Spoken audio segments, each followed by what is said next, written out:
Hello all of you, a very good morning to all. आज का जो हमारा वीडियो है वो राष्ट्रीय परिदृश्य के ऊपर है। आप जानते हैं कि हम अप्रैल 2022 की अंतर्राष्ट्रीय क्रोनोलॉजी को पढ़ रहे हैं, जिसमें हमने फर्स्ट वीडियो कवर किया था, जिसमें हमने मासिक घटनाओं का सार संग्रह और अंतर्राष्ट्रीय परिदृश्य की जो इंपॉर्टेंट न्यूज़ है उसको हमने कवर किया था। उसका बहुत अच्छे से हमने एनालिसिस किया है, तो उस वीडियो को आप ज़रूर से देखिएगा। ये आज सेकंड वीडियो है उसी के अंदर। तो ये जितनी भी क्रोनोलॉजीज़ है जो कि हम 2019 से कवर करते हुए आ रहे हैं, इन सभी की पीडीएफ अगर आपको चाहिए तो वो आपको हमारे Telegram channel study for RS and IAS वहाँ पर अवेलेबल होंगे। तो आप उस चैनल को ज्वाइन कर लीजिएगा। वहाँ पर आपको सभी मैगजीन के पीडीएफ मिलेंगे और जो वीडियो है उनके लिंक्स भी मिल जाएंगे। मेरे द्वारा लिखे गए जो आर्टिकल्स हैं वो भी आपको वहाँ पर अवेलेबल होंगे। तो अगर आप चाहें तो आप उस चैनल को ज्वाइन कर सकते हैं। सेकेंडली जो थिंग है वो ये है कि अगर आपकी कोई क्वेरी हो तो आप इंस्टाग्राम पे लिखिए या फिर आप जो कमेंट सेक्शन है वहाँ पर आप जो है लिख सकते हैं। तो चलिए हम स्टार्ट करते हैं आज के वीडियो को। पहली जो हमारी खबर है वो राज्यों के अंदर जो चुनाव हैं उनसे लेकर के उनसे जुड़ी हुई है। तो देखिए, आपको पता है कि 5 राज्यों के अंदर अभी चुनाव संपन्न हुए थे और 5 राज्यों में से 4 राज्यों के अंदर बीजेपी ने जो है वापस से री एंट्री ली है और एक जो राज्य है यानी कि आपका पंजाब जो है वहाँ पर आम आदमी पार्टी ने इस बार गवर्नमेंट बनाने में वो कामयाब रही है। तो देख लेते हैं कहाँ कहाँ कितनी सीट्स हैं और कौन चीफ मिनिस्टर है, कौन वहाँ के गवर्नर है और कौन सी विधानसभा का चुनाव जो है वहाँ पर अभी संपन्न हुआ है। क्योंकि क्वेश्चन देखिए मोस्टली इन्हीं चीज़ों से आते हैं। अगर हम आरएस की तैयारी करते हैं तो हमें राजस्थान से रिलेटेड सारी चीज़ें पता होनी चाहिए। जैसे मान लीजिए कौन सी सीट से, कौन से डिस्ट्रिक्ट से या कौन सी विधानसभा सीट से जो है किसको चुना गया है, कौन आगे जाके मंत्री बना है। तो ये सारे जो ट्रिवियल क्वेश्चन होते हैं ये हमारे एग्जाम्स में आते हैं। अगर आप यूपी या किसी यूपी पीसीएस की या इन सब की तैयारी कर रहे हैं तो आप उस विशेष राज्य का जो चुनाव हुआ है उसको आपको बहुत ही ज़्यादा जो है डीपली जो है आपको पढ़ना चाहिए। लेकिन फिलहाल जो है हम सभी एग्जाम्स को साथ में लेकर के चल रहे हैं, तो हम जनरल इन्फॉर्मेशन जो है वो पढ़ेंगे। तो देखिए, सबसे पहले जो है जो उत्तर प्रदेश है वहाँ के अंदर जनसंख्या की दृष्टि से उत्तर प्रदेश सबसे बड़ा राज्य है हमारे देश का। यहाँ पर 403 सीटें हैं और यहाँ पर जो है बीजेपी और उसके जो गठबंधन दल हैं उन्होंने 273 यानी कि मेजॉरिटी सीट्स जो है वो हासिल की है। और 35 साल बाद में किसी भी पार्टी को लगातार दूसरी बार बहुमत जो है वो उत्तर प्रदेश में देखने को मिला है। तो ये आप देख सकते हैं, ये आपकी बीजेपी है और Samajwadi party second majority seats हासिल कर पाई है। 111 सीट जो है वो उसको मिली है। फिर देखिए आप यहाँ पर देखते हैं कि योगी आदित्यनाथ जो है उन्होंने दूसरी बार मुख्यमंत्री पद की जो है वो शपथ ग्रहण करी है। तो ये जो है प्रदेश के पहले ऐसे मुख्यमंत्री बन गए हैं जिन्होंने 5 वर्ष का कार्यकाल पूरा करने के बाद दोबारा जो है वो सत्ता संभाली है। तो ये बेसिक इन्फॉर्मेशन है। अब देखिए वहाँ की जो राज्यपाल हैं वो कौन है, आनंदीबेन पटेल है और इन्होंने जो है आपके जो चीफ मिनिस्टर बने हैं उनको शपथ दिलाई। गवर्नर शपथ दिलाता है, ये हमें पता ही है।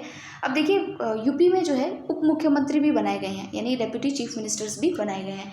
एक चीज़ ध्यान रखिएगा कि उप मुख्यमंत्री जैसा कोई पद संविधान में दिया हुआ नहीं है। ये एक तरीके से राजनीतिक पद है, पॉलिटिकल पोस्ट है जो कि क्रिएट की जाती है। तो देखिए यहाँ पर जो है उप मुख्यमंत्री जो है केशव प्रसाद मौर्य और ब्रजेश पाठक जो है उनको बनाया गया है। अगर हम पिछली बार की बात करें यानी कि लास्ट गवर्नमेंट की, अगर योगी आदित्यनाथ की लास्ट गवर्नमेंट की बात करें तो उस समय भी इन्होंने डिप्टी सीएम जो है वो बनाए थे और वो थे दिनेश शर्मा।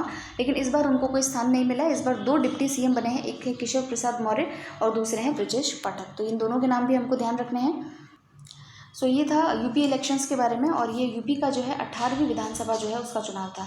ठीक है, बस इतना ही ध्यान रखना है, इसमें आगे कुछ जानने की ज़रूरत नहीं है। ये मंत्रिमंडल वगैरह जो है अपने किसी काम का नहीं है, अपने एग्जाम में नहीं पूछेंगे।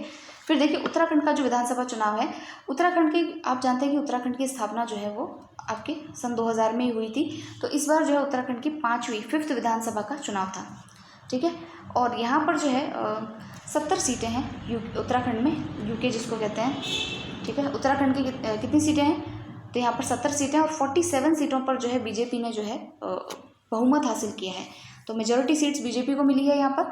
और यहाँ पर जो चीफ मिनिस्टर बने हैं वो अगेन जो है पुष्कर सिंह धामी जो है दोबारा से चीफ मिनिस्टर बने हैं। और इनको जो है यहाँ के राज्यपाल जो है जिनका नाम है लेफ्टिनेंट जनरल गुरमीत सिंह, उन्होंने जो है पद व गोपनीयता की शपथ दिलाई। तो आप गवर्नर का नाम भी जो है वो ध्यान रखेंगे। जैसे कि यूपी में अभी हमने पढ़ा था तो वो कौन है, आनंदीबेन पटेल है। और अगर यहाँ की बात करें उत्तराखंड की तो यहाँ है लेफ्टिनेंट जनरल गुरमीत सिंह। तो इन दोनों का नाम याद रखना है। अब देखिए जो पुष्कर सिंह धामी है ना, वो खुद की विधानसभा सीट जो है खटीमा, उससे चुनाव हार चुके हैं। यानी कि अब जो है जब भी कोई व्यक्ति चीफ मिनिस्टर बनता है या मंत्री बनता है और उसके पास में चुनाव नहीं जीता होता उन्होंने, तो 6 महीने के भीतर 6 मंथ के भीतर जो है उनको किसी भी सदन की सदस्यता लेनी पड़ती है। किसी भी सदन से मेरा मतलब ये है कि अगर मान लीजिए उस राज्य के अंदर विधान परिषद है तो विधान परिषद की सदस्यता ले या फिर विधानसभा की सदस्यता ले, तो 6 महीने के भीतर उनको सदस्यता लेनी पड़ती है। ठीक है, तो ये इसमें चीज़ है। अब यहाँ पर आप देख सकते हैं बीजेपी को जो मिले है कितनी 47 सीट्स, और सेकंड मेजॉरिटी पार्टी है कांग्रेस, जिसको कि 19 सीट्स जो है वहाँ पर मिली है। बहुजन समाज पार्टी को भी 2 सीटें मिली है। अब नेक्स्ट चुनाव देख लेते हैं पंजाब का। तो पंजाब का तो इस बार काफ़ी इंटरेस्टिंग चुनाव रहा है, आप सभी लोगों ने देखा भी होगा। तो पंजाब विधानसभा चुनाव में ये 16वीं विधानसभा सीट थी और 117 सीटों के लिए चुनाव हुए हैं। कितनी? 117 सीटों के लिए चुनाव। ये आंकड़ा आपको पता होना चाहिए, कितनी सीट्स हैं वो आपको हमेशा याद रखनी है। तो 117 सीटों के लिए चुनाव हुआ, जिसके अंदर 92 सीटें जो है वो आपकी आम आदमी पार्टी ने जीती है, यानी कि जो है एक तरीके से बहुमत उन्होंने हासिल किया है। और भगवंत मान जो है वो उनके चीफ मिनिस्टर के लिए कैंडिडेट थे और उन्होंने जो है इसको जीता है। और इनमें जो है यहाँ पर पंजाब के जो राज्यपाल रहे हैं, जिनका नाम है बनवारी लाल पुरोहित, उन्होंने जो है पद व गोपनीयता की शपथ इनको दिलाई है। तो दोनों नाम याद रखेंगे, भगवत मान तो याद रह ही जाएगा। बनवारी लाल पुरोहित जो हैं वो राज्यपाल हैं, उन्होंने इनको पद और गोपनीयता की शपथ दिलाई है। ये 17वें वहाँ के चीफ मिनिस्टर हैं। फिर देखिए मणिपुर के चुनाव पर चलते हैं। मणिपुर एक नॉर्थ ईस्ट का जो है राज्य है। अगर आप देखें MC मैरी कॉम है और ये जो है वहीं से बिलोंग करती हैं। तो मणिपुर के बारे में काफ़ी इंटरेस्टिंग खबरें और भी हैं, तो वो बाद में देखेंगे। हालांकि देखिए मणिपुर के अंदर जो है 60 सीटों के लिए चुनाव हुआ है। कितनी विधानसभा सीटें हैं? तो 60 सीट्स हैं और ये 13वीं विधानसभा थी। 13वीं विधानसभा के लिए चुनाव हुआ है, 60 सीटें थी वहाँ पर। और बीजेपी ने यहाँ पर भी जो है दूसरा कार्यकाल के लिए जो है सत्ता में वापसी की है। तो दूसरे कार्यकाल के लिए यहाँ जो एन बीरेन सिंह जो है चीफ मिनिस्टर हैं, उन्होंने जो है मुख्यमंत्री के पद की दोबारा से शपथ ली है। और राज्यपाल कौन है यहाँ के? तो राज्यपाल है एल गणेशन जो है यहाँ के राज्यपाल हैं, जिन्होंने इनको यहाँ की शपथ दिलाई है।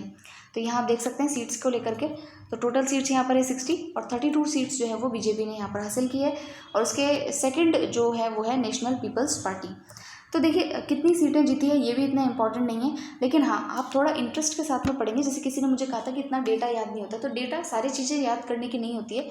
जब भी आप किसी एग्जाम की तैयारी करें तो सबसे पहले देखिए कि उस एग्जाम में पर्टिकुलरली कैसे क्वेश्चन पूछे जाते हैं। जैसे कि मान लीजिए अगर आप UPSC की तैयारी करें तो वहाँ इनमें से कोई भी क्वेश्चन आपसे नहीं पूछा जाएगा, कोई भी। अभी तक कोई क्वेश्चन इस तरीके के नहीं बने हैं। अगर आप RS की तैयारी कर रहे हैं तो आपको ज़रूर पूछ लिया जाता है कि भाई कितने चरणों में चुनाव हुए, या फिर किसको कहाँ से जो है मंत्री पद की शपथ दिलाई गई। इस प्रकार के क्वेश्चन या फैक्चुअल जो क्वेश्चन है वो आपसे निकाल लेते हैं। तो अगर आप जिस एग्ज़ाम की अगर आप तैयारी कर रहे हैं तो उस एग्ज़ाम के हिसाब से आपको पढ़ना चाहिए, उस एग्ज़ाम के हिसाब से आपको डेटा याद रखने चाहिए। ठीक है, अब देखिए जो जनरल डेटा है, जैसे कि आपको सीटें याद रखनी, तो सीटें तो पता ही होनी चाहिए, वही कहाँ जैसे सबसे ज़्यादा है। UP की सीटें आपको जैसे पता होनी चाहिए, पंजाब की सीट्स पता होनी चाहिए। तो ये कुछ चीज़ें तो आपको याद करनी पड़ेगी, इसका कोई उपाय है नहीं। फिर देखिए गोवा के अंदर जो विधानसभा चुनाव हुए हैं, गोवा के अंदर भी 8वीं विधानसभा के लिए चुनाव हुए। 40 सदस्यीय ये विधानसभा है वहाँ की। और यहाँ पर बीजेपी ने फिर से जो है अपनी बाजी मारी है और जो है प्रमोद सावंत जो दोबारा से जो है यहाँ के चीफ मिनिस्टर बनाए गए हैं। और इनको जो है यहाँ पर जो शपथ दिलाई है वो यहाँ के राज्यपाल जो हैं, जिनका नाम है PS श्रीधरन पिल्लई, उन्होंने जो है इनको पद और गोपनीयता की शपथ दिलाई है। अब देखिए फ्रेंड्स, नेक्स्ट जो हमारी खबर है, आर्टिकल है, वो काफ़ी इंपॉर्टेंट है।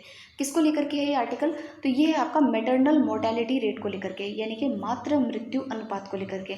यानी कि एक महिला जो है जब जन्म देती है तो कितने जो है जन्म देते समय उसकी लाइफ एक्सपेक्टेंसी क्या रहती है। मतलब जो इंस्टीट्यूशनल डिलीवरी करने वाली महिलाएं हैं, देखिए डिलीवरी भी कई प्रकार से होती है।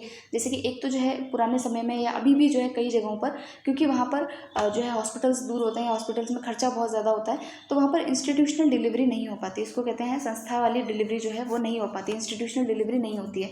तो इस केस में क्या होता है कि महिला को जान का खतरा जो है वो काफ़ी ज़्यादा रहता है। तो हमारे यहाँ पर जो मातृ मृत्यु दर है उसका आकलन जो है एक संस्था के द्वारा किया जाता है कि भाई कितनी महिलाएं जो है जन्म देते समय उनका जो है स्वास्थ्य ठीक रहता है या फिर वो जीवित रह पाती हैं या मर जाती हैं, उन दोनों का एक आंकड़ा है। वो registrar general sample registration system उसके द्वारा जो है इसको दिया जाता है, यानी रजिस्ट्रार जनरल के द्वारा आपको ये आंकड़ा जो है वो प्रोवाइड किया जाता है। तो देखिए ये जो रजिस्ट्रार जनरल है ये काफ़ी इम्पोर्टेंट संस्था है, क्योंकि ये जो है आपका जनसंख्या जो है उसका उसका डेटा भी यही कलेक्ट करता है, रजिस्ट्रार जनरल। और ये जो है आपका मिनिस्ट्री ऑफ होम अफेयर्स के अंडर में आता है। तो दोनों फैक्ट्स याद रखिएगा कि रजिस्ट्रार जनरल जो है वो जनसंख्या का आंकड़ा भी एकत्रित करता है, और जो है ये आपके मिनिस्ट्री ऑफ होम अफेयर्स यानी कि गृह मंत्रालय के अंतर्गत जो है ये कार्य करता है। ये दोनों बातें आपको ध्यान रखनी है। तो देखिए, इसने अभी जो है किसने, रजिस्ट्रार जनरल ने जो है अपना एक सैंपल सर्वे निकाला है। सैंपल सर्वे यानी कि इसका मतलब क्या है कि 2017 से 19 के बीच में 2017 से 19 के बीच में मातृ मृत्यु दर भारत का क्या रहा, उसका एक सैंपल सर्वे इसने अभी 2022 में उसके ऊपर उसको जारी किया है, उसका एक बुलेटिन जारी किया है। और उसमें उसने बताया कि इस बार जो है हमारे मातृ मृत्यु दर में जो है काफ़ी सुधार देखने को मिला है। ठीक है, तो आप आधारवश ध्यान रखिएगा कि इसने 2016-17 का डेटा जो है वो कलेक्ट किया है। और 2016-17 का जब डेटा कलेक्ट किया है तो उसको कंपेयर करेगा इससे भी पहले वाले डेटा से, यानी कि 2016 से 18 के डेटा से। तो इसने कहा है कि भाई 2016 से 18 की अगर बात करें तो अच्छा, एक चीज़ और ध्यान रखिएगा कि जो मातृ मृत्यु दर होती है ना, MMR, ये प्रति 1 लाख पर देखी जाती है। अब आपको एग्जाम में दे देगा कि भाई 10,000 पे या 1,000 पे देखी जाती है, जैसे कि अपने को लिंग अनुपात बोलते हैं ना कि भाई 1,000 पुरुषों पे कितनी महिलाएं हैं, तो वो आप यहाँ कन्फ्यूज मत करिएगा, यहाँ पर 1 लाख है। ठीक है, 1 लाख महिलाओं के अंदर कितनी महिलाएं जन्म देते समय वापस जन्म देने पर यानी डिलीवरी करते समय जीवित रहती हैं या मर जाती हैं, उनका डेटा यहाँ पर कलेक्ट किया जाता है। तो ये 1 लाख पे के ऊपर है, ये ध्यान रखना है। तो यहाँ देखिए कि यहाँ जो है ये कहता है कि 2016 से 18 में ये जो आंकड़ा था 113 था, यानी 113 महिलाएं जो है वो जन्म देते समय जो है खुद भी मृत्यु उनकी हो जाती थी। और 2017 से 19 की अगर बात करें तो ये डेटा घट करके कितना हो गया, 113 रह गया, यानी कि 10 अंकों की इसके अंदर गिरावट देखने को हमको मिलती है। तो ये काफ़ी जो है हमारे लिए अच्छी बात है। और एक चीज़ इसमें ध्यान रखिए कि टारगेट क्या है, हमारा टारगेट क्या अचीव करना है। तो देखिए, भारत ने नेशनल हेल्थ पॉलिसी निकाली थी, राष्ट्रीय स्वास्थ्य नीति, और भारत ने उसमें टारगेट रखा था कि प्रत्येक 1 लाख के अंदर जो है हम जो है 100 का टारगेट लेकर के चल रहे हैं। ठीक है, 100 का टारगेट तक हम ऐसे कदम उठाएंगे, ऐसी योजनाएं लेकर के आएंगे कि ये जो आंकड़ा है ये घट करके कितना हो जाए, 100 हो जाए। ठीक है, अब देखिए अंतर्राष्ट्रीय स्तर पर क्या आंकड़ा है, अंतर्राष्ट्रीय स्तर पर आंकड़ा क्या है। तो देखिए यूएनओ का जो सस्टेनेबल डेवलपमेंट गोल्स हैं, जिसको हम क्या कहते हैं, संधारणीय विकास के जो लक्ष्य हैं, उसके अंदर उन्होंने एक लक्ष्य दिया था कि भाई आपको प्रति लाख 70 ही MMR होना चाहिए, इससे ज़्यादा नहीं होना चाहिए। मतलब यहाँ तक के जो है अपने इस आंकड़े को लेकर के आई है। ये दोनों ही चीज़ें आपको यहाँ पढ़ने को मिलेगी कि यहाँ देखिए राष्ट्रीय स्वास्थ्य नीति का लक्ष्य जो है उसमें 100 प्रति लाख जीवित जन्म का टारगेट रखा गया है, जबकि जो आपका सस्टेनेबल डेवलपमेंट गोल है उसमें 70 प्रति लाख का जो है वो टारगेट रखा गया था। समझ रहे हैं आप दोनों चीज़ों को। अब देखिए यहाँ पर जो है भारत ने जो है लक्ष्य जो है वो अभी तो हासिल नहीं किया है, अभी हम 103 पर ही पहुँचे हैं, और बहुत जल्दी जो है इस आंकड़ा 0 ही हो जाएगा। मतलब अपन तो उम्मीद ये करते हैं कि 0 हो, लेकिन हमारा टारगेट ये है कि हम 100 तक लेकर के जाएं, और फिर और टारगेट क्या हो जाएगा कि 70 तक इसको लेकर के जाएं। अब अगर हम राज्यों की बात करें कि ऐसा कौन सा राज्य है जहाँ पर कि ये टारगेट बहुत अच्छी तरीके से अचीव हो रहा है, तो नो डाउट वो राज्य है आपका केरला। देखिए एजुकेशन का इतना फ़र्क पड़ता है। ठीक है, जितनी ज़्यादा आप एजुकेशन में अपने स्टेट को आगे लेकर के जाएंगे, उतना ही ज़्यादा एजुकेशन दिमाग को खोलती है। ठीक है, लोग अपना कार्य जो है वो अच्छे से करने की क्षमता उनमें डेवलप होती है, सोचने की क्षमता डेवलप होती है। तो यहाँ पर देखिए एजुकेशन क्योंकि सबसे ज़्यादा है, तो यहाँ पर देखिए कि आपका MMR जो है वो भी आपके इंडिया का जो टारगेट है नेशनल टारगेट से भी बहुत ज़्यादा कम है। कितना है देखिए, कितना ही मतलब एक गर्व की बात है कि 30 का इनका टारगेट है। हालांकि इतना भी नहीं होना चाहिए, लेकिन फिर भी देखिए कि 103 कहाँ पर हमारा नेशनल जो है वो MMR है 103, और लेकिन राज्य का कितना है 30, कितना है 30। तो यहाँ पर देखिए कि जो है इसमें टॉप जो राज्य हैं उसके अंदर केरला है जिसका 30 है, महाराष्ट्र है 38, तेलंगाना है 56, तमिलनाडु है 58, आंध्र प्रदेश, झारखंड और ये सब देख सकते हैं आप। लेकिन आप सिर्फ केरला का नाम ध्यान रखें कि केरला में MMR जो है वो 30 है, यानी कि हमारे नेशनल जो हमारा लक्ष्य है उससे काफ़ी जो है हमने सुधार यहाँ पर केरला में किया है। अगर आप राजस्थान की बात करेंगे तो राजस्थान यहाँ पर कहाँ गया, हाँ राजस्थान जो है उसके अंदर, हालांकि राजस्थान में भी जो है 23 अंकों की कमी हुई है, लेकिन फिर भी राजस्थान का भी MMR काफ़ी ज़्यादा है 141, 141। ठीक है, तो ये जो है ये अब सारे आंकड़े नहीं याद रखने हैं आपको, लेकिन आप इतना ध्यान रखिएगा कि हमारा नेशनल जो टारगेट है उसमें हमने 103 जो है अभी अचीव किया है। 100 का टारगेट है लेकिन 103 पर अभी हम आए हैं। उसके अलावा जो हमारा SDG गोल्स है वहाँ पर 70 का टारगेट है, और राजस्थान के अंदर MMR कितना है तो 141 है। अब देखिए इसके लिए क्या सरकार कोई प्रयास कर रही है क्या कि भाई जो है ये MMR का टारगेट अचीव करने के लिए क्या सरकार ने कोई ऐसा प्रयास किया है, तो देखिए बहुत सारे प्रयास किए हैं यहाँ पर देखिए। तो देखिए सबसे पहले है मातृ मृत्यु दर में सुधार के लिए किए जा रहे प्रमुख उपाय हैं। पहला है प्रधानमंत्री सुरक्षित मातृत्व अभियान। इसको 2016 के अंदर लॉन्च किया था। फिर दूसरा है प्रधानमंत्री मातृ वंदना योजना, इसको 2017 में लागू किया। Labour room quality improvement initiative, इसको 2017 में प्रारंभ किया। फिर अब पोषण अभियान, ये तो बहुत इंपॉर्टेंट है, इस पे आरएस प्रीलिम्स में क्वेश्चन आया था, तो ये 2018 के अंदर इसको स्टार्ट किया। फिर सुरक्षित मातृत्व आश्वासन यानी कि सुमन कार्यक्रम, ये आपका 2019 में जो है चालू किया गया था। और फिर है जननी सुरक्षा योजना, ये भी काफ़ी इंपॉर्टेंट योजना है, काफ़ी टाइम से चली हुई आ रही है और 2005 में इसको शुरू किया गया था। तो अगर आपसे पूछ ले कि भाई भारत का जो MMR है उसको, उस लक्ष्य को हासिल करने के लिए क्या क्या प्रयास सरकार के द्वारा किए जा रहे हैं, तो आप इन योजनाओं के नाम लिख सकते हैं। फिर हम चलते हैं नेक्स्ट आर्टिकल के ऊपर। तो देखिए नेक्स्ट आर्टिकल है आपका कि हमारा एक ऐसा सिटी है, एक ऐसी सिटी है जो कि पूरे दक्षिण एशिया की पहली ऐसी सिटी बन गई है जिसने अपने यहाँ पर जो है रोड मैप यानी कि एक एक्शन प्लान दिया है कि हम जो है 2050 तक कार्बन न्यूट्रलिटी को हासिल कर लेंगे। तो वो कौन सा शहर है जिसने ये रोड मैप दिया है, तो वो पहला ऐसा शहर है और वो है, उसका नाम क्या है, मुंबई। तो मुंबई ने जो है कहा है कि हम 2050 तक कार्बन न्यूट्रलिटी यानी कि कार्बन तटस्थता रोड मैप जो है उसको जारी किया और कहता है कि वो कि भाई हम क्लाइमेट से लड़ने के लिए क्लाइमेट रेजिलियंट सिटी बनाएंगे। क्लाइमेट चेंज से जो लड़ने के लिए हम क्या बनाएंगे, क्लाइमेट रेजिलियंट सिटी बनाएंगे यानी कि जलवायु लचीला शहर जो है वो बनाएंगे। खैर आपको एग्जाम में सिर्फ इतना ही पूछा जाएगा कि भारत का ऐसा कौन सा शहर है जिसने अभी जो है हाल ही में क्लाइमेट एक्शन प्लान जो है वो जारी किया है जिसमें कि वो जो है कार्बन न्यूट्रलिटी को हासिल कर लेगा। तो वो राज्य जो है वो शहर जो है वो आपका कौन सा है, तो मुंबई है, ये आपको ध्यान रखना है। तो देखिए यहाँ पर आपने अगर कोप्स 26 पढ़ा हो जो कि ग्लासगो में सम्मेलन हुआ था, उसमें भारत ने कहा कि भाई 2070 तक अब जो है हम नेट न्यूट्रलिटी को जो है वो हम हासिल कर लेंगे, कार्बन न्यूट्रलिटी को हम हासिल कर लेंगे। तो हमारे नेशनल टारगेट से भी आगे जा कर के इसने कहा है कि हम जो है मुंबई ने तो कहा है कि हम तो 2050 में हासिल कर लेंगे, आप 2070 तक बैठे रहो, हम 2050 तक ही जो है उसको हासिल करने के लिए कदम उठाएंगे। तो 20 साल आगे रहने का जो है इसने लक्ष्य रखा है अपने लिए। तो ये आप थोड़ा सा ध्यान रखेंगे कि भाई जो है पहला कौन सा राज्य जो है वो बना है, शहर कौन सा बना है।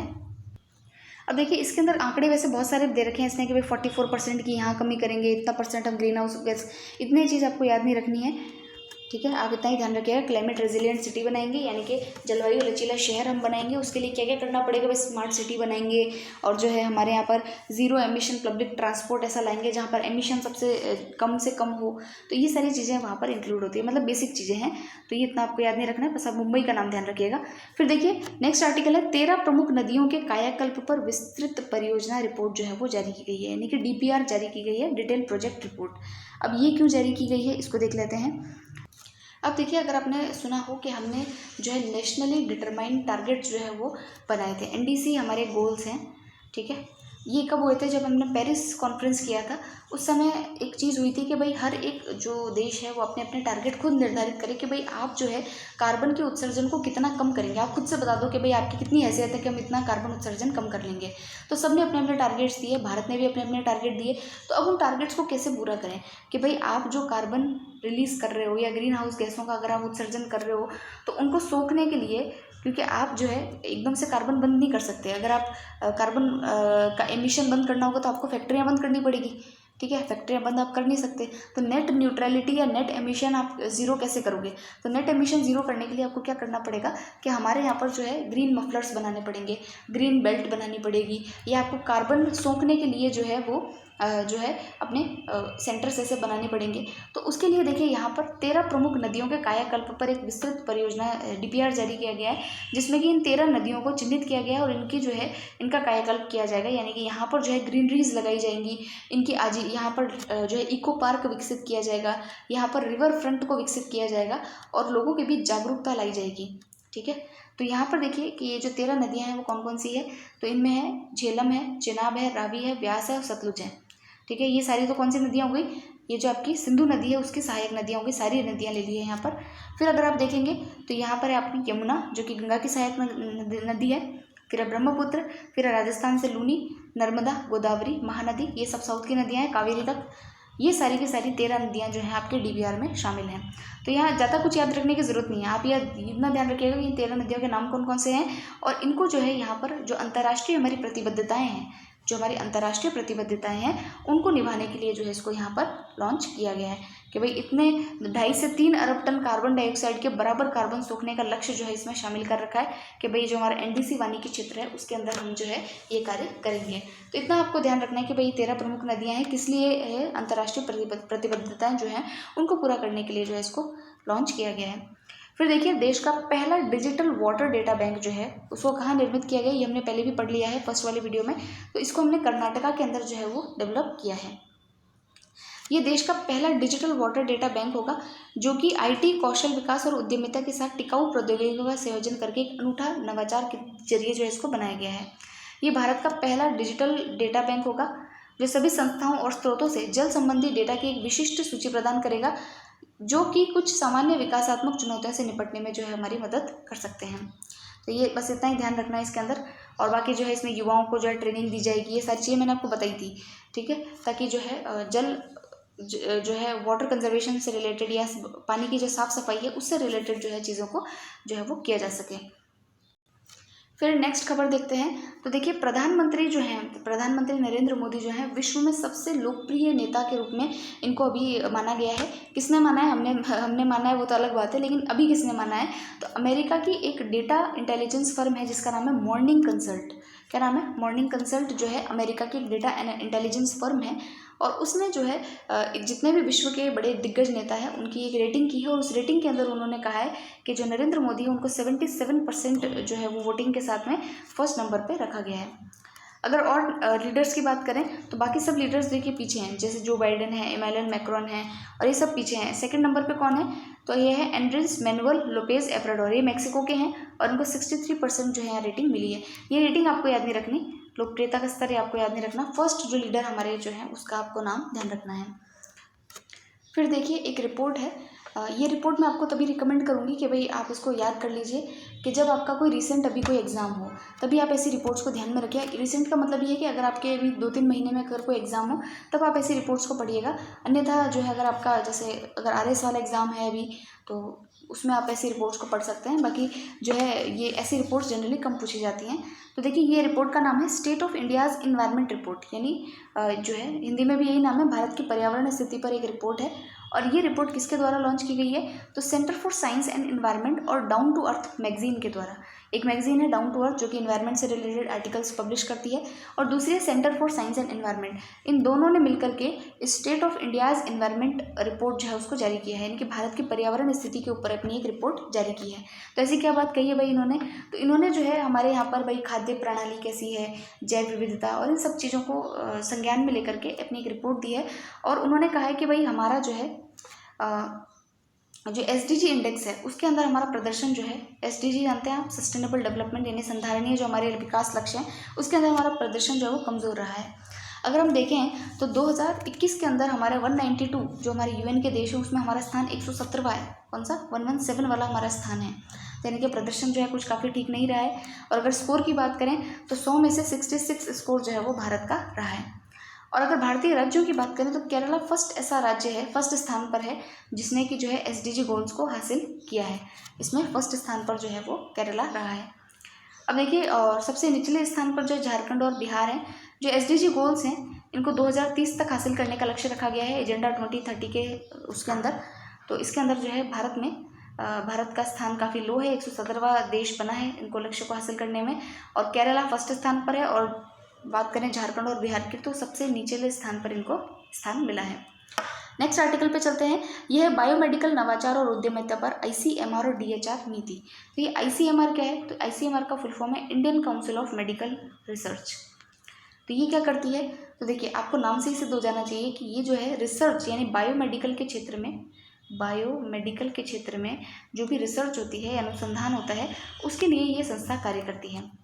और अगर DHR की बात करें तो ये डिपार्टमेंट ऑफ रिसर्च है।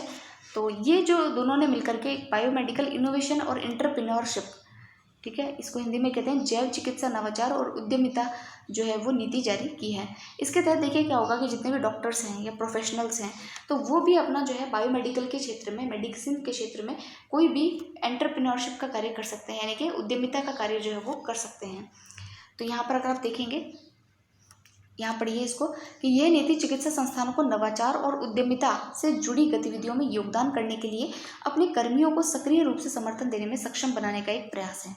ठीक है, यानी कि आपका जो मेडिकल सेक्टर है उसके अंदर भी उद्यमिता को और बढ़ावा दिया जा सके, डॉक्टर्स को, प्रोफेशनल्स को उद्यमिता के क्षेत्र में, स्टार्टअप्स के क्षेत्र में जो है वो आगे बढ़ने का मौका दिया जा सके, उसको लेकर के ये नीति जो है वो जारी की गई है। यहाँ पर अगर आप और पढ़ना चाहें तो देखिए, नीति के अनुसार जो चिकित्सा पेशेवर डॉक्टर को स्टार्टअप कंपनियां बनाकर कंपनी गैर कार्यकारी निदेशक या वैज्ञानिक सलाहकार में सहायक के तौर पर उद्यमशीलता के उपक्रमों को आगे बढ़ाने के लिए जो है वो प्रोत्साहित किया जाएगा। तो इस नीति का सिंपल सा यही लक्ष्य है। इतना सा ध्यान रख लेंगे, अपना काम हो जाएगा। अगर आप ये इसके अंदर देख सकते हैं, मैंने स्क्रीनशॉट लिया था कि health ministry unveils ICMR DHR policy on biomedical innovation. तो इनोवेशन का लेकर के है, और ये जो है हमारे यूनियन हेल्थ मिनिस्टर है मनसुख मंडाविया, यहाँ पर ये आपको देख सकते हैं। और यहाँ पर सिंपल सी एक ही बात की गई है कि भाई जो है एंटरप्रेन्योरशिप जो होंगी मेडिकल प्रोफेशनल्स के लिए, उसको इसके अंदर जो है वो बढ़ावा दिया जाएगा। अब देखिए नेक्स्ट आर्टिकल काफ़ी इंपॉर्टेंट है, इसको आप डबल स्टार लगा सकते हैं यहाँ पर कि आपने जैसे कि आपने नाम सुना होगा नेशनल इंफ्रास्ट्रक्चर पाइपलाइन का, राष्ट्रीय अवसंरचना पाइपलाइन। उसके अलावा आपने नेशनल मोनेटाइजेशन स्कीम का नाम सुना होगा। तो ये सारी जो चीज़ें हैं उसी के परिप्रेक्ष्य में एक और स्कीम जो है, या स्कीम क्या कहें उसको, एक योजना जो है वो सरकार के द्वारा है कि भाई जितने भी आपके अनयूटिलाइज्ड यानी कि जिसका आपने उपयोग नहीं किया ऐसी भूमि, या फिर जो ऐसी जैसे बंजर भूमि होती है, या फिर जहाँ पर कोई प्रोजेक्ट लगा हुआ है लेकिन अधूरा प्रोजेक्ट है, तो ऐसी कोई भी भूमि है या ऐसी कोई भी जगह है तो उसका मोनेटाइजेशन किया जाएगा, यानी कि उसको उपयोग में लाया जाएगा। तो उसके लिए एक स्कीम जो है वो जारी की गई है, जिसका जो है जिसके तहत जो है एक कॉरपोरेशन की स्थापना भी की गई है, जिसका नाम है नेशनल लैंड मोनेटाइजेशन कॉरपोरेशन, यानी राष्ट्रीय भूमि मुद्रीकरण निगम। तो ये जो निगम बनाया गया है, यानी कि ये जो कॉरपोरेशन बनाया गया है, ये 100% जो है वो सेंट्रल गवर्नमेंट के स्वामित्व वाला जो है ये कॉरपोरेशन निगम है। तो इसकी स्थापना को भी मंजूरी दी गई है। अगर आप देखें तो इसकी घोषणा बजट के अंदर जो है वो हमारे वित्त मंत्री के द्वारा की गई थी। और इसका जो, क्योंकि ये 100% स्वामित्व जो है इसमें केंद्र सरकार का है, भारत सरकार का है, तो इसकी जो पेड अप कैपिटल है वो आपका जो है आपका 5,000 करोड़ का है। और आपका अगर शेयर पेड अप कैपिटल देखें तो 150 करोड़ का है। ऑथराइज कैपिटल और शेयर्ड कैपिटल जो है इसका दे रखा है। और ये पूरी तरीके से जो है वो सरकारी उद्यम है, सरकारी उद्यम जो है उसको बनाया गया है। इसका कार्य सिर्फ इतना सा होगा कि भाई इसके अंदर जितनी भी आपकी जो ये यहाँ पर लिखा है देखिए कि जितनी भी आपकी सरप्लस भूमि है उसका मुद्रीकरण करने का कार्य जो है वो इसका होगा। तो ये काफ़ी इंपॉर्टेंट चीज़ है, इसको आपको याद रखना है। यहाँ पर देखिए कि जो NLMC है, बंद हो चुके केंद्रीय सार्वजनिक क्षेत्र उद्यमों CPSEs तथा सरकार के स्वामित्व वाले CPSEs जो रणनीतिक विनिवेश की प्रक्रिया में है कि अतिरिक्त भूमि और भवन परिसंपत्तियों का स्वामित्व प्राप्त करेगा, प्रबंधन और मुद्रीकरण जो है वो करेगा। भाई जो आपके जितने भी आपके, क्योंकि देखिए इस बार स्ट्रैटेजिक यानी कि रणनीतिक और गैर रणनीतिक 2 प्रकार की परिसंपत्तियां जो है सरकार के पास में हैं। तो जो गैर रणनीतिक है उसके लिए तो सरकार ने पहले ही कह दिया है कि भाई इसका जो है हम निजीकरण करेंगे। और जो रणनीतिक है उसके लिए सरकार ने ये कहा है कि हमारा अंश जो है ना इसके अंदर सबसे कम किया जाएगा। क्योंकि आप देख रहे हैं कि जहाँ पर भी सरकार का अंशधारिता ज़्यादा होती है वहाँ पर कार्य जो है उसकी एफिशिएंसी जो है उस उद्यम की वो सबसे कम हो जाती है। तो इसलिए सरकार ने कहा है कि भाई जितनी भी हमारी रणनीतिक विनिवेश है उसके तहत, विनिवेश आप जानते हैं, विनिवेश को इंग्लिश में डिसइन्वेस्टमेंट बोलते हैं, यानी जब भी सरकार जो है अपने शेयर्स को जो है वो बेच देती है किसी भी कंपनी में, निजी कंपनी को अगर वो दे देती है तो उसको डिसइन्वेस्टमेंट कहा जाता है। तो यहाँ पर जो रणनीतिक डिसइन्वेस्टमेंट है उसके तहत जो है जितने भी आपके भूमि या भवन परिसंपत्तियां हैं उनका स्वामित्व जो है वो उसका स्वामित्व, उसका प्रबंधन जो है ये इसी NLMC के द्वारा जो है वो किया जाएगा, यानी कि नेशनल लैंड मोनेटाइजेशन कॉरपोरेशन के द्वारा जो है ये कार्य किया जाएगा। तो ये काफ़ी इंपॉर्टेंट न्यूज़ थी, इसको आप ध्यान रखना। अगर आपको यहाँ पर दिख रहा हो, यहाँ पर लिखा है नेशनल लैंड मोनेटाइजेशन कॉरपोरेशन, और यहाँ के इसके बेनिफिट्स क्या हैं।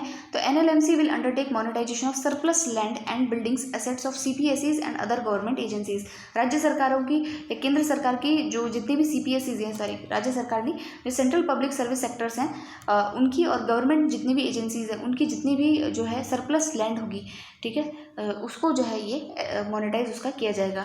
फिर दूसरा है it will help generate substantial revenue by monetizing unused and under used assets, यानी कि ऐसे जितनी भी परिसंपत्तियां हैं जिनका यूज़ ठीक से नहीं हो पा रहा है या जिसको अंडर यूज़ किया जा रहा है उन सभी का मोनेटाइजिंग इसके द्वारा जो है इस कॉरपोरेशन के द्वारा किया जाएगा। तो ये आप ध्यान रखना है NLMC के बारे में, ये काफ़ी इंपॉर्टेंट है, ये आपके एग्जाम में पूछा जा सकता है। अब देखिए जो नेक्स्ट खबर है वो हमारे लिए काफ़ी गर्व करने की भी खबर है और काफ़ी इंपॉर्टेंट खबर भी है कि WHO ने जो है अभी हमारे देश को चुना है कि यहाँ पर जो है global centre for traditional medicine जो है उसके कार्यालय की स्थापना की जाएगी। तो ये पूरे विश्व में पहला ऐसा कार्यालय होगा और उसकी स्थापना कहाँ होगी, भारत में होगी। तो इसमें क्या होगा, जो भी ट्रेडिशनल मेडिसिन हैं आपके, जैसे कि योग है, आयुर्वेद से संबंधित जितनी भी चीज़ें हैं, तो उनकी स्थापना जो है हमारे इंडिया के अंदर की जाएगी, उसके केंद्र की स्थापना। और कहाँ की जाएगी, तो ये देखिए आपके जामनगर गुजरात के अंदर जो है वो उसकी स्थापना की जाएगी। तो यहाँ देखिए केंद्रीय मंत्रिमंडल ने भारत सरकार और WHO के बीच एक मेजबान देश समझौते पर हस्ताक्षर के साथ ही गुजरात के जामनगर में WHO global centre for traditional medicine की स्थापना को स्वीकृति प्रदान कर दी है। तो WHO के जो महानिदेशक है उनका नाम भी ध्यान रखिएगा, डॉक्टर टेड्रोस एड्हानोम, ठीक है, ये इनका नाम है। और ये 5वें आयुर्वेद दिवस पर जो है इन्होंने इसकी घोषणा जो है वो भारत के लिए की थी। तो यहाँ आप देख सकते हैं ये आपके टेड्रोस हैं और इन्होंने जो है WHO global centre for traditional medicine in India इसकी स्थापना की घोषणा की है। और यहाँ पे आप और देख सकते हैं कि it is the first and only global outpost centre यानी office for traditional medicine across the globe to be established in Jamnagar Gujarat. फिर देखिए इसके बेनिफिट्स भी दे रखे हैं कि to position AYUSH system across the globe, पूरे विश्व में जो आयुष सिस्टम है, आयुष का फुल फॉर्म आप जानते हैं, A for Ayurveda, Y for यूनानी, ठीक है, Y फॉर योग, यूनानी, सिद्ध और जो है होम्योपैथी, ये इसका फुल फॉर्म होता है। तो इसको पूरे विश्व में हमको फैलाना है। उसके अलावा to provide leadership on global health matters pertaining to traditional medicine में ग्लोबल लीडरशिप का कार्य जो है वो भारत को करना है। To ensure quality, safety and efficacy, accessibility to rational use of traditional medicine की तरफ लोगों का ध्यान जागरूक करना, उनको जागरूक करना, उसके अलावा उनको प्रोवाइड कराना, एक्सेसिबिलिटी प्रोवाइड कराना, ये सारे कार्य इसके द्वारा किए जाएंगे। फिर उसके अलावा to develop norms in relevant technical areas, फिर है to develop specific capacity building and training program कराए जाएंगे, टेक्निकल अवेयरनेस जो है लोगों के बीच में फैलाई जाएगी ट्रेडिशनल मेडिसिन को लेकर के। तो ये कार्य जो है आपका WHO के द्वारा किया गया है और इसका कार्यालय कहाँ बना है, जामनगर गुजरात में, तो याद रह जाएगा। फिर नेक्स्ट आर्टिकल देखिए, Skoch state of governance ranking 2021। तो देखिए भारत का एक थिंक टैंक है जिसका नाम है स्कॉच, और उसके द्वारा जो है जो गवर्नेंस होता है, गवर्नेंस क्या होता है, शासन, किस राज्य में कैसा शासन चल रहा है, कहाँ का शासन ज़्यादा पारदर्शी है, करप्शन कहाँ कम है, इस प्रकार के वो जो है रैंकिंग दी जाती है। और ये एक वार्षिक रिपोर्ट है और भारत का थिंक टैंक है जिसका नाम है स्कॉच, उसके द्वारा ये रैंकिंग दी जाती है। तो स्टेट्स को रैंकिंग मिलती है और इस बार जो रैंकिंग है उसके अंदर दोबारा से टॉप किया है इसमें आंध्र प्रदेश ने। किसने टॉप किया है, रैंक 1 वापस हासिल किया है आंध्र प्रदेश ने। और अगर हम देखें तो ये जो पूरी रैंकिंग वाली प्रक्रिया होती है उसमें ये कैटेगरी होती है, stars, performer, catching up, others. तो इसमें जो स्टार यानी कि जिसको शीर्ष 5 रैंक वाले जो राज्य होते हैं उनको स्टार्स कहते हैं। तो यहाँ देखिए कि जो स्टार्स के अंदर हैं आपके आंध्र प्रदेश, पश्चिम बंगाल, उड़ीसा और गुजरात और महाराष्ट्र। और अगर बात करें राजस्थान की तो वो कैचिंग अप के अंदर जो है उसको सम्मिलित किया गया है, ठीक है। नेक्स्ट आर्टिकल पे चलेंगे। नेक्स्ट आर्टिकल देखिए वापस से एक जो है एक स्टडी आई है, एक रिपोर्ट आई है। रिपोर्ट का नाम है यूडाइस रिपोर्ट। यूडाइस का मतलब क्या है, तो यूडाइस प्लस रिपोर्ट जो है वो आपके, इसका फुल फॉर्म है unified direct information system for education plus, यानी एकीकृत जिला शिक्षा सूचना प्रणाली। इसमें क्या किया जाता है कि भाई विद्यालयों के अंदर, मतलब ये जो है मिनिस्ट्री ऑफ एजुकेशन के द्वारा इसको जो है लॉन्च किया जाता है, शिक्षा मंत्रालय के द्वारा।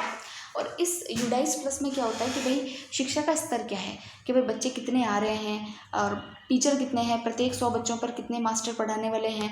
उसके अलावा जो है यहाँ पर शिक्षा के प्रति जो है बच्चों में कितनी जागरूकता है, ये सारी चीज़ें जो है इसमें सारा डेटा जो है यहाँ पर रिकॉर्ड किया जाता है। तो अगर यहाँ देखें तो अगर आप पढ़ना चाहें तो देख सकते हैं कि भाई यहाँ पर जो है ग्रॉस एनरोलमेंट रेशो जो है, यानी कि सकल नामांकन अनुपात, कितने बच्चे स्कूलों में अपना नाम लिखा रहे हैं, तो उसमें बढ़ोतरी देखी गई है। अगर आप देखेंगे तो 2019-20 में 89% लोग ही थे, लेकिन अभी जो है 92% हो गए हैं। तो ऐसे करके इसमें इंक्रीमेंट देखने को मिला है। और ये हालांकि इतना आंकड़ा आपको ना याद ना तो रखना है ना कोई बात है, लेकिन आप एक ट्रेंड ध्यान रखिएगा कि भाई यूडाइस रिपोर्ट क्या होती है और वो किस तरीके के आंकड़ों को एकत्रित करती है। और सब में बढ़ोतरी हुई है यहाँ पर। अगर देखें तो 2019-20 में लड़कियों के नामांकन की तुलना में 2020-21 में लड़कियों की संख्या में 11.8 लाख की बढ़ोतरी, यहाँ पर भी बढ़ोतरी देखने का जो है आपको मिली है। अब देखिए इस प्रकार के आंकड़े जो होते हैं, ये डेटा जो होते हैं, ये आपको याद करने की आवश्यकता नहीं है, क्योंकि इन पर कोई क्वेश्चन जो है वो नहीं पूछा जाता है। फिर देखिए कि आपके जो हवाई अड्डे होते हैं उनको एक रैंकिंग दी गई है जिसको एयरपोर्ट सर्विस क्वालिटी की रैंकिंग कहा जाता है। एक सर्वेक्षण है जिसके अंदर जो कि एयरपोर्ट काउंसिल इंटरनेशनल के द्वारा जो है वो करवाया जाता है। इसमें बताया कि भाई सर्वश्रेष्ठ हवाई अड्डा जो है वो कौन सा है, तो उसमें देखेंगे आप जो है 40 मिलियन से अधिक यात्री प्रतिवर्ष जो ले जा रहे हैं, यानी कि सबसे जो बिजिएस्ट एयरपोर्ट हैं उनकी क्वालिटी के अगर उनके हिसाब से देखें तो छत्रपति शिवाजी महाराज अंतर्राष्ट्रीय हवाई अड्डा मुंबई का और इंदिरा गांधी अंतर्राष्ट्रीय हवाई अड्डा न्यू दिल्ली का लगातार जो है इसमें जो है वो टॉप रैंकिंग पे आए हैं। अगर आप देखेंगे 15 से 25 मिलियन से अधिक यात्री ले जाने वाले कौन से एयरपोर्ट्स हैं, तो राजीव गांधी अंतर्राष्ट्रीय हवाई अड्डा हैदराबाद का है। उसके अलावा जो है आपका 5 से 15 मिलियन यात्री प्रति वर्ष ले जाने वाला कोचीन का हवाई अड्डा और सरदार वल्लभ भाई पटेल का जो हवाई अड्डा अहमदाबाद वाला, उसको इसमें नाम दिया गया है। 2 से 5 मिलियन यात्री जो है आपका वो है चंडीगढ़ एयरपोर्ट। सो ये तो थोड़ी फैक्चुअल सी इन्फॉर्मेशन थी, आप देख लीजिएगा इसको। फिर नागालैंड जो है, नागालैंड को NEVA लागू करने वाला पहला राज्य जो है वो बनाया गया है, यानी कि नेशनल ई विधानसभा एप्लीकेशन जो है इसने लॉन्च किया है अपने यहाँ पर, यानी कि ये अब जो है यहाँ की नागालैंड की विधानसभा जो है वो पूरी तरीके से पेपरलेस हो गई है। क्या हो गई है? पेपरलेस हो गई है। तो इस परियोजना का उद्देश्य देश के सभी विधानसभाओं को, यानी NEVA अगर आपसे पूछ ले NEVA क्या है, तो ये जो एक परियोजना है और इसका उद्देश्य है कि जब भी जितनी भी विधानसभाएं हैं उनको जो है पेपरलेस किया जाए, एक मंच पर लाना है जिससे कई अनुप्रयोगी जटिलता के बिना एक विशाल डिपॉजिटरी का निर्माण किया जा सके। यानी कि पेपरलेस जब भी कोई चीज़ होती है तो उसका डेटा जो है वो एक जगह संकलित किया जा सकता है। तो इसका भी उद्देश्य लगभग वही है कि एक डिपॉजिटरी, एक नेशनल डिपॉजिटरी जो है उसका निर्माण किया जा सके। तो NEVA में जो है NIC क्लाउड, इसमें जो है एक वर्क फ्लो सिस्टम है जो सदन के अध्यक्ष को सदन की कार्रवाई को सुचारू रूप से संचालित करने और सदन के विधायी कार्य को पेपरलेस तरीके से संचालित करने में जो है वो मदद करता है। और उसके अलावा आप देखें यहाँ पर कि नागालैंड के अलावा बिहार, पंजाब, उड़ीसा, मेघालय, मणिपुर, गुजरात, ये सब जो राज्य हैं ये भी जल्द पेपरलेस होंगे, क्योंकि ये सभी जो है इसमें सहमति जता चुके हैं। तो इतना याद नहीं रखना है, अभी तो आप नागालैंड का नाम ध्यान रखिएगा कि नागालैंड ऐसा पहला अभी राज्य बना है जिसने जो है पूर्वोत्तर में पहला राज्य बना है जिसने NEVA जो है उसको हमारे यहाँ पर लॉन्च किया, यानी राष्ट्रीय ई विधान को लॉन्च किया है, लागू किया है मतलब। अब देखिए जो शॉर्ट न्यूज़ है उसको देखेंगे। तो शॉर्ट न्यूज़ में पहली न्यूज़ है आपकी एक्वा मैप के ऊपर। ये एक्वा मैप क्या है इसको देख लेते हैं। तो देखिए एक्वा मैप जो है ये एक तरीके से जो भारत सरकार है, तो भारत सरकार के जो प्रधान वैज्ञानिक सलाहकार है जिनका नाम है प्रोफेसर K विजयराघवन, और IIT मद्रास जो है उन्होंने नए जल प्रबंधन यानी कि वाटर मैनेजमेंट से लेकर के जो है ये एक्वा मैप जारी किया है। ठीक है, इसकी वेबसाइट लॉन्च की है और इसका उद्देश्य क्या है? इसका उद्देश्य है कि नवीन प्रौद्योगिकियों में सर्वोत्तम पहलों का लाभ उठाकर एक मापनीय मॉडल के रूप में देश भर के विभिन्न स्थानों पर स्मार्ट और सर्वोत्तम जल प्रबंधन पहलों को डिजाइन और विकसित किया जा सके, ताकि जो जल से संबंधित जितनी भी चुनौतियां हैं उसको हम डील कर सकें। तो एक्वा मैप हालांकि नाम से ही सिद्ध है कि ये जो है वाटर से रिलेटेड है और भारत सरकार और IIT मद्रास की जो है ये पहल है। तो देखिए ये जो क्वेश्चन है ना, ये RS प्रीलिम्स में ऐसे ही मतलब क्वेश्चन उठा करके पूछते हैं वो लोग। आपको लगता है ना कि भाई इंपॉर्टेंट चीज़ें पूछेंगे, तो यहाँ पर ऐसे क्वेश्चन में भी वो लोग फंसा देते हैं। IITs को लेकर के क्वेश्चन पूछ लेंगे, भाई कौन सी IIT को लेकर के एक्वा मैप जो है वो लॉन्च किया है, तो वो IIT मद्रास है। वो दे देगा IIT रुड़की से किया है या कहाँ से किया है, तो आप IIT मद्रास का नाम जो है वो ध्यान रखेंगे। फिर नेक्स्ट आर्टिकल देखिए आरोग्य वनम को लेकर के है। आरोग्य वनम क्या है? तो राष्ट्रपति भवन के अंदर जो है मनुष्य के आकार का, इसको मैं फोटो में दिखा देती हूँ। तो यहाँ आप जो है पिक्चर में देख सकते हैं, ये है आरोग्य वनम, यानी कि एक मनुष्य के आकार का यौगिक पोज के अंदर जो है गार्डन लगाया गया है, जहाँ पर आपको जो है औषधीय पौधों को और इन सबको जो है राष्ट्रपति भवन के अंदर इसका निर्माण किया गया है। तो यही आरोग्य वनम है, इसको ध्यान रखना है। फिर नेक्स्ट न्यूज़ जो है आपकी BIS को लेकर के है। तो अभी देखिए कि जो भारतीय प्रौद्योगिकी संस्थान यानी IIT रुड़की ने BIS मानकीकरण चेयर प्रोफेसर की स्थापना के लिए भारतीय मानक ब्यूरो ने IIT रुड़की के साथ समझौता ज्ञापन किया है। यानी कि BIS ने जो है अपनी एक फर्स्ट स्टैंडर्डाइज चेयर बनाई है। क्या बनाई है? स्टैंडर्डाइज यानी कि मानकीकरण चेयर प्रोफेसर की स्थापना की है, और किसके साथ में की है? IIT रुड़की के साथ में मिलकर के इसको किया है। तो ये पहली मानकीकरण चेयर है। आपको पता ही है कि जो BIS होता है वो क्या करता है? मानकीकरण ही करता है, सभी चीज़ों को लेबलिंग देता है और उसको ऑथराइज करता है कि भाई ये जो है मानकों के अनुरूप कोई भी इलेक्ट्रॉनिक आइटम है या आपका जो भी चीज़ें हैं वो है या नहीं, ये कार्य इसके द्वारा किया जाता है। BIS की स्थापना जो है वो ये एक राष्ट्रीय मानक निकाय है और इसकी स्थापना जो है वो BIS अधिनियम के द्वारा 2016 के अंदर की गई थी। फिर नेक्स्ट आर्टिकल देखिए क्लॉज के ऊपर है। क्लॉज का फुल फॉर्म है centre for land warfare studies. तो ये जो है भारतीय सेना का नई दिल्ली स्थित एक थिंक टैंक सेंटर है, और यहाँ पर अभी ऑस्ट्रेलिया के जो सेना प्रमुख है लेफ्टिनेंट जनरल रिचर्ड मैक्सवेल, उन्होंने जो है यहाँ का दौरा किया था, और उन्होंने जो है ऑस्ट्रेलियाई अनुसंधान संगठन आर्क द्वारा अकादमिक सहयोग और जुड़ाव स्थापित करने के लिए जो क्लॉज है यहाँ पर जो है एक समझौता ज्ञापन किया था। तो क्या है मुख्य बात यही है इसके अंदर ये देखिए, ये आप देख सकते हैं यहाँ पर कि ये जो हमारे इंडिया में है और जो क्लॉज के जो प्रमुख हैं वो हैं, और ये जो है ऑस्ट्रेलिया के जो आर्क हैं उस समूह के प्रमुख हैं। ऑस्ट्रेलियन आर्मी रिसर्च सेंटर, और क्लॉज क्या है, तो क्लॉज हमारा centre for land warfare studies है। तो इन दोनों ने जो एक समझौता ज्ञापन पर हस्ताक्षर किया ताकि जो है यहाँ पर जो है अपने एकेडमिक जो भी सहयोग होगा उसके लिए दोनों जने जो है वो सहयोग कर पाएँ। तो सिंपल सी न्यूज़ है कि भाई ऑस्ट्रेलिया जो है, ऑस्ट्रेलिया और भारत के बीच में, ऑस्ट्रेलिया की आर्क समूह और जो भारत का क्लॉज है उसके बीच में जो है एक समझौता ज्ञापन हुआ ताकि वो जो है अपने एकेडमिक जो भी चीज़ें हैं उसको सहयोग के लिए आगे आ सकें। फिर देखिए नेक्स्ट है कि इंद्राणी मेडिसिटी, ये कहाँ पर स्थापित किया जाएगा, तो ये देखिए पहली मेडिकल यानी कि पहला चिकित्सा शहर होगा जिसको कि देश का पहला चिकित्सा शहर होगा, और जिसको स्थापित कहाँ किया जाएगा, पुणे महाराष्ट्र के अंदर इसको स्थापित किया जाएगा। यहाँ पर क्या होगा कि भाई एक ही छत के नीचे आपको जो है सारी चीज़ें, सारी सुविधाएं जो है वो, सारी चिकित्सीय सुविधाएं, अनुसंधान वगैरह जो है एक ही छत के नीचे उपलब्ध हो पाएगा। फिर नेक्स्ट आर्टिकल देखिए आर्ट पार्क को लेकर के है। तो देश के पहले आर्टिफिशियल इंटेलिजेंस और रोबोटिक्स टेक्नोलॉजी पार्क, यानी जिसको हम कहते हैं आर्ट पार्क, आर्ट पार्क का फुल फॉर्म क्या है, artificial intelligence robotics technology park, इसका स्थापना जो है वो बेंगलुरु के अंदर जो है वो की गई है। तो आर्ट पार्क को भारतीय विज्ञान संस्थान यानी IISc बेंगलुरु के द्वारा और राज्य और केंद्र सरकारों की मदद के द्वारा जो है स्थापित किया गया था। इसका उद्देश्य क्या है, तो इसका उद्देश्य है देश में स्वास्थ्य देखभाल, शिक्षा, गतिशीलता, बुनियादी ढांचे, कृषि, खुदरा, साइबर सुरक्षा और इन सब के तहत अनुसंधान परियोजनाओं को निष्पादित करके नवाचार को दिशा प्रदान करना। ये वो पार्क नहीं कि आप घूम के आ जाएं यहाँ पर, तो ये पार्क जो है आपका इन चीज़ों में सहयोग के लिए बनाया गया है, स्वास्थ्य देखभाल के लिए, शिक्षा के लिए, बुनियादी ढांचे, कृषि, खुदरा, इन सब के लिए जो है वो नवाचारों को प्रोत्साहन देने के लिए इस आर्ट पार्क का उद्घाटन किया गया। आर्ट पार्क का फुल फॉर्म क्या है, artificial intelligence and robotics technology park. कहाँ पर बनाया गया है इसको, तो ये जो है बेंगलुरु में इसको स्थापित किया गया है। फिर देखिए United service institution of India, ये क्या है, तो ये जो है हमारे जो चीफ ऑफ डिफेंस स्टाफ थे दिवंगत लेट जनरल बिपिन रावत जी, उनकी स्मृति के अंदर जो है United service institution for India जो है उसमें एक चेयर ऑफ एक्सीलेंस जो है उसको उनको समर्पित किया गया है। तो इसमें भारतीय सेना द्वारा इस चेयर ऑफ एक्सीलेंस की स्थापना औपचारिक घोषणा जो है थल सेना अध्यक्ष chief of defence staff committee के कार्यवाहक अध्यक्ष जनरल MN रावणे के द्वारा जो है वो की गई है, और उनकी स्मृति के अंदर जो है इसको बनाया गया है। इसके CDS जो जनरल बिपिन रावत है उनकी स्मृति में इसको बनाया गया है, तो ये नाम ध्यान रखना है। फिर देखिए राउंड अप में कौन सी खबरें इंपॉर्टेंट है देख लेते हैं। देखिए असम सरकार जो है उसने जो AFSPA है, AFSPA आप जानते हैं armed forces special powers act, इसमें क्या होता है कि जो भी हमारा अशांत क्षेत्र होता है वहाँ पर आर्मी को कुछ एक्स्ट्रा पावर्स दी जाती है ताकि उस एरिया को कंट्रोल जो है वो कर सकें। तो AFSPA एक्ट 1958 में लाया गया था। इसके विरोध में मणिपुर की जो इरोम शर्मिला है उन्होंने काफ़ी लंबा संघर्ष किया था, काफ़ी लंबे समय तक उन्होंने भूख हड़ताल की थी कि भाई इसका मिसयूज़ जो है वो वहाँ की आर्मी कर रही है। तो AFSPA जो है ये नॉर्थ ईस्ट के कई जगहों पर लगा हुआ है। तो असम सरकार जो है उसने अभी जो है इस AFSPA को 6 और महीने के लिए बढ़ा दिया है, और AFSPA जो है अशांत क्षेत्रों में सार्वजनिक व्यवस्था बनाए रखने के लिए यानी कि लॉ एंड ऑर्डर मेंटेन करने के लिए जो है वो सेना को व्यापक अधिकार जो है वो देता है।